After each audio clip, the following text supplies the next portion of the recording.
Vous êtes sur Football Club de Marseille, l'OM vient de faire match nul, un but partout en Slovénie face à Domžale en barrage de l'Europa League. Quels sont les 3 enseignements à retenir de ce match?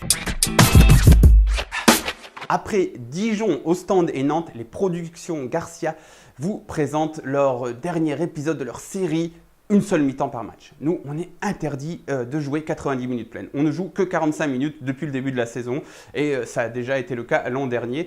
Alors cette fois-ci, c'est en première mi-temps qu'on a été complètement malmené. Et que dis-je malmené? On a été mené tout simplement au score au terme des 45 premières mi-temps. Ces 45 premières minutes, c'était tout à fait logique.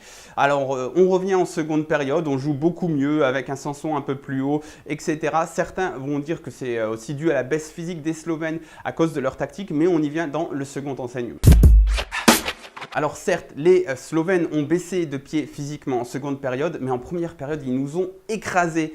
Et c'était grandement grâce à leur tactique. C'était un naufrage tactique la première période.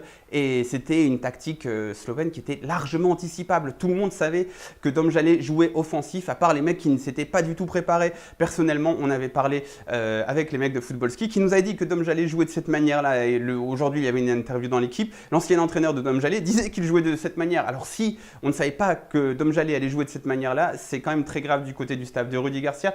C'est pas que c'est ça, mais plutôt du fait qu'on est un peu monotactique avec Garcia. C'est le 4-3-3 pour jouer en jeu de possession dans la moitié de terrain adverse. Très bien, si vous jouez contre le 20e de Ligue 1 à domicile, alors oui, vous allez jouer dans cette configuration-là. Sauf que dès lors qu'on nous presse un petit peu, qu'on nous force à jouer plus bas, et bien là, on est dans la merde, on ne sait plus du tout quoi faire et on est vraiment embêté avec le ballon, on est incapable de relancer, on a des énormes trous au milieu de terrain, il y a vraiment un problème avec ce milieu de terrain dans cette configuration-là. C'est bien d'avoir Sanson et Lopez lorsque l'on a le ballon à 30 mètres des cages, mais lorsqu'on est à 70 mètres des cages et qu'ils prennent le ballon dos au jeu, dans les pieds, sans mouvement, et bien ça ne sert à rien. Donc il faut vraiment travailler d'autres systèmes ou d'autres configurations de ce 4-3-3. Ça marchait par exemple bien mieux au cœur de l'hiver dernier avec Zambo Anguissa et Lopez. Donc il faut réfléchir à ce milieu de terrain, il faut aussi réfléchir à d'autres configurations de match parce qu'on ne va pas toujours avoir la possession de balle dans la moitié de terrain adverse. Et enfin, le plus important, il faut bien que tous les Marseillais se mettent dans la tête qu'on est loin d'être qualifiés. On connaît un peu les préceptes rapides que l'on fait. Ah, on a marqué un but à l'extérieur, c'est le plus important, on a fait le plus dur, on est qualifié avant le match retour, etc.